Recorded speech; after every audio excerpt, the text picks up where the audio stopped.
Hey guys, Professor Bill, Comic Book University, and it is time for the dOOKIE-fAT-sTACK. Oh yeah. Alright, I got my sexy sick voice on right now, so you'll excuse me if I did not do the song that I promised I would try to make. Sorry, it didn't happen. Let's go over all the books that I read this week and I did individual reviews for. Then I'm going to get into the books that I did read but I didn't do an individual review for. And then we're going to get into the one book that I didn't read yet. That's right. Of all the fat stack of books that came out this week that I bought, yeah, there's only one that I didn't read. Which will it be? Let's talk about Miles Morales Spider-Man, issue number 13. Overall, an amazing book, but they genuinely did not take advantage of a key aspect of what this book, this arc, could have been. I'm really bothered by that. That being said, there are two first appearances in here, including Miles's little sibling. Is it a boy? Is it a girl? Let's talk about Star Trek, Voyager, Mirrors and Smoke. This is a one-shot, but it could be more if enough people buy this book and show genuine interest, and I really hope you guys do. IDW does these Star Trek Mirrorverse, the Dark Mirrorverse stories, better than anybody. Anybody. The Transformers Dark Mirror books are garbage compared to this. I'm joking, but seriously, compared to this, they're not worth it. These are freaking amazing.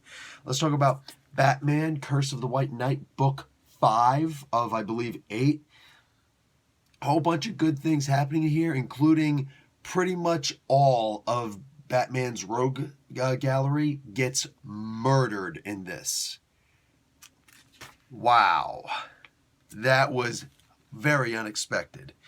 Batman and the Outsiders, issue number 8. Good story here. Unfortunately, they keep on advertising a whole bunch of stuff happening with Orphan. Unfortunately, we get very little with Orphan in here, but the things that we do get, we get two people switching sides on opposite sides, and it really makes for a balance change. Let's talk about Black Panther and the Agents of Wakanda. This is issue number 4. This is a good storyline. It gets wrapped up. There's only 2 issues in every story arc. So, yeah, new story arc starting the next issue.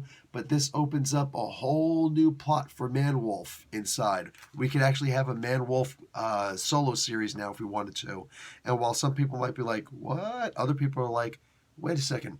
Really? Because yes, you could. Morbius, the Living Vampire, issue number 2. Fantastic book. Feels like a genuine Morpheus comic book character. This is a really good story. And the art in there, holy crap. Let's talk about Far Sector, issue number 2.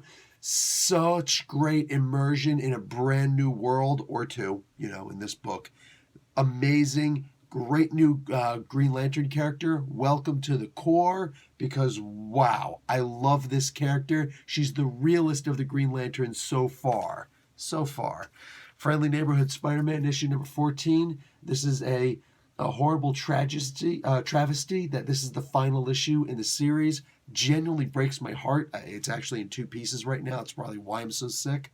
But man, this was such a great book. This had tear-jerking moments in it. Okay, wow, such a good story. Let's talk about Dollhouse, issue number 2. That's an evil freaking house. Does some good things, but it's an evil house. It's a great story. Hawkman, issue number 19. Hawkwoman owns Hawkman in this. Well, Sky Tower. It's not really Hawkman anymore anyway. I did have one complaint about the book. Go check out my individual review for that, please. Issue number 1 of Red Mother. Listen, I was really sick when I read this. For the most part, I can recant most of what I said about the whole, rich-poor thing that was in here. Go and look at the individual review. I think I harped a little bit about it didn't feel like it was so genuine because it's just a bunch of rich people, blah, blah, blah, blah, blah. Yeah, I'm still going to stand by that to a certain limited degree. They did seem like a bunch of hoity-toity, carefree people. If that's the point they were genuinely trying to get, it worked.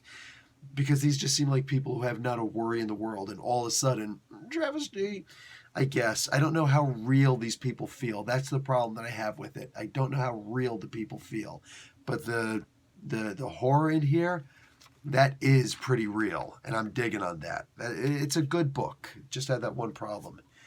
Flash, issue number 84, we get a really good story in here, and we get just everything that's about to come up with the comic book. It's all revealed in here, the plan, everything. So boom, this may have been, there was 2 scenes of action in this, but this was here's the plan issue of the arc. So there you go. You want to really understand it. That's the issue to get. Doom 2099, issue number 1. Freaking tastic story that may or may not have anything to do with the main 2099 universe story. I don't care. This was brilliant. Chip Zdarsky, peeps. Chip Zdarsky. Wow. There's also Spider-Man 2099, issue number 1. This was good. I enjoy what I'm reading here, but it's evident that if we don't get 2099 Omega, we're going to be lost because there's no way to understand this story otherwise. Another one that we're waiting for Omega is the Annihilation Scourge. 2 of those books came out this week. This was a really good book right here. Solid, amazing, awesome. New status quo for the Silver Surfer. And in here, Beta Ray Bill. And it's a great story. Enough said. Enough said. Okay. Oh, so some of my comics are starting to fall. I'm going to find a new home for them. How about right down there, baby? Okay, issue number 1017 of Detective Comics.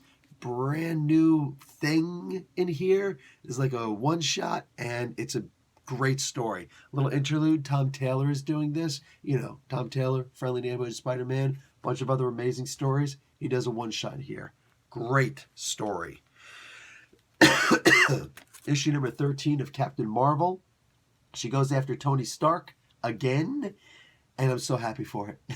The story gets explained. What exactly is happening in the arc is explained in this issue. So if you didn't understand how she just aced Thor so easily in the previous issue and how she was able to decapitate him, decapitation, well, it all happens in this issue. This is where you get the full story. And it's also the introduction, not the introduction, but it's the first appearance of a new S.H.I.E.L.D. branch. This could very well be key for that reason alone. I did my midnight review Tuesday night, aka Wednesday morning midnight review for my Dawn of X books. Fallen Angels issue number 3, New Mutants issue number 3, the best-selling book of the month last month, and X-Force issue number 3. All of them really great issues. Whole lot of fun. You guys play Dungeons and Dragons? So does Jim Zub, and then he writes about them and puts them in IDW comic books, and they're all great. Let's talk about Rye, issue number 2. Go and check out that review. I am so beyond pleased that I was able to stick with Valiant Comics as they're exploring new worlds and whatnot. They're bringing back their worlds and saying, hey, here you go. Let's check this stuff out. They've been making it very accessible for new readers. Great stories. How about Immortal Hulk, issue number 28? I was not a fan of the art in here. One person who looked at my review said that they enjoyed the art in here. Good for you, brother. I'm glad. I wish that I did. But the cover is the best thing for me. Alex Ross. This was a beautiful story, though. Really great story. Very human story. Ghost Rider, issue number 3. I'm just mostly disappointed that more people aren't all over this. Man, when I was a kid, everything was about Ghost Rider Danny Ketch. And this is a huge change for the character. Whole lot of good stuff in here, man. I'm actually really surprised that more people aren't all over that comic book. Okay, the books that I didn't do individual reviews for and I just can't. Symbiote Spider-Man. Symbiote Spider-Man is a Symbiote Spider-Man Alien Reality issue number 1. All right, that's Peter David on this book with Greg Land, Jay Lyson, Frank D'Armata. Really fun story. We get 3 important things in here. We get, what's this? What the heck? Who's Felicia? Oh my God, what's going on? What's going on there? Also, is that the spider buggy? Oh, come on, the spider buggy. Plus, you might be like, dude, what's going on here? What's going on? Well, I'm going to tell you in general what's going on. If you buy this book, you get to see how this happens. That's right. Hobgoblin, a.k.a. Demo Goblin, with the Doctor Strange Cloak of Levitation. That's worth the price of admission. Okay, Wonder Twins, issue number 10 of 12. This is fun. You get to see Polymath go into the Phantom Zone with the Wonder Twins, to collect her father. That was fun. I liked that. Okay, best cover of the week, hands down, issue number 12 of Savage Sword of Conan. So far, I'm really digging Frank Thierry on this book. This was a really good standalone story that all throughout the book I'm just like, oh shoot, for real? Wow, that was good. Hats off, man, hats off. Ocean Master, You're the Villain. This is a one-shot. They really go into the Necronomicon, Howard Philip Lovecraft, H.P. Lovecraft story line in here. A lot about Dagon in here. Dagon is basically in the public realm because it's biblical, so I think that's over 50 years. This was this was a really, really fun addition to the Aquaman mythos. Zub on Avengers Iron Man #1. This could have just been called Avengers Gamerverse. I'm not disappointed they did this. The next issue is going to be Thor. I'm okay with them doing that, but this honestly could have just been called Avengers. But it's Avengers Iron Man. Next will be Avengers Thor. It was a good story. I enjoyed that they actually changed things up a little bit. Am I looking forward to the game? Not really that much, but maybe. Maybe they'll do it with Thor. I don't know. Okay, Harley Quinn's You're the Villain. This is basically just a vote. You actually get to see everybody inside who won for, who was the villain of the year, and a whole bunch of runners-up and a whole bunch of other people who won for other various things. And I wasn't really that interested in this. I didn't think I was going to be. But then they kind of tipped the scales a little bit, and they actually made fun of the reader for buying this book. Which, there's one part like, yeah, for all the people who were lonely enough to vote and send in a ballot, like, wow, man, I went out of my way. I mean, I didn't, but there's a lot of people who went out of their way to do that, and then they just get insulted right away? Dude, I don't know what you're thinking. Issue number 6 of Aero. I'm glad that they're putting this story together, the main story, because it's a very fascinating story. Even though it's massively slowed down in this issue, I could use a breather. Aero, breather. Anyway, the backup story with Aero and Wave, amazing in the sense that it goes right into Atlantis Attacks, which is going to be the next big thing coming out for these stories. Okay, almost done, my peeps. Told you, there's a lot of comic books.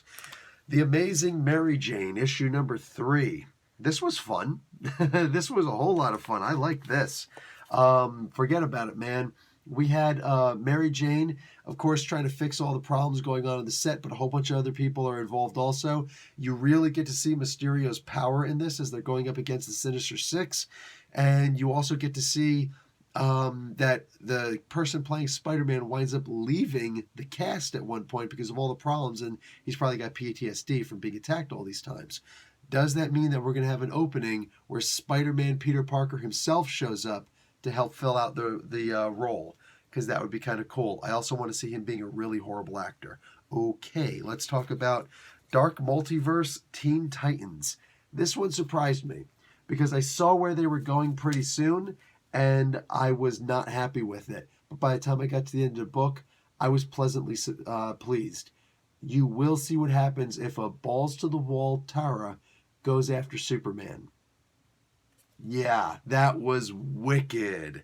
That was wicked. And the final line that she gives is sick. Wow. Good book. Okay, the one book that I didn't read, Dark Knight Returns, The Golden Child. I didn't get to it yet. I'm going to. I just haven't gotten to it yet. No promises on when I'm going to do it. Unless this knocks my socks off, though, and blows me away, I'm probably not going to be doing an individual review on this. I hate being late on comic books. So it is what it is. You know what I'm saying? I don't like doing reviews for a comic book that came out last week. I just don't get into that. So anyway, that is the dOOKIE-fAT-sTACK. Was that enough comic books for you? More than enough comic books for me. I think we're going to have a whole bunch more coming out next week. God help us all. I can't wait for that Christmas vacation where I can just not read comic books. I know. Sounds dirty, doesn't it? Anyway, guys, that's it for me. Professor Bill, Comic Book University. Class dismissed.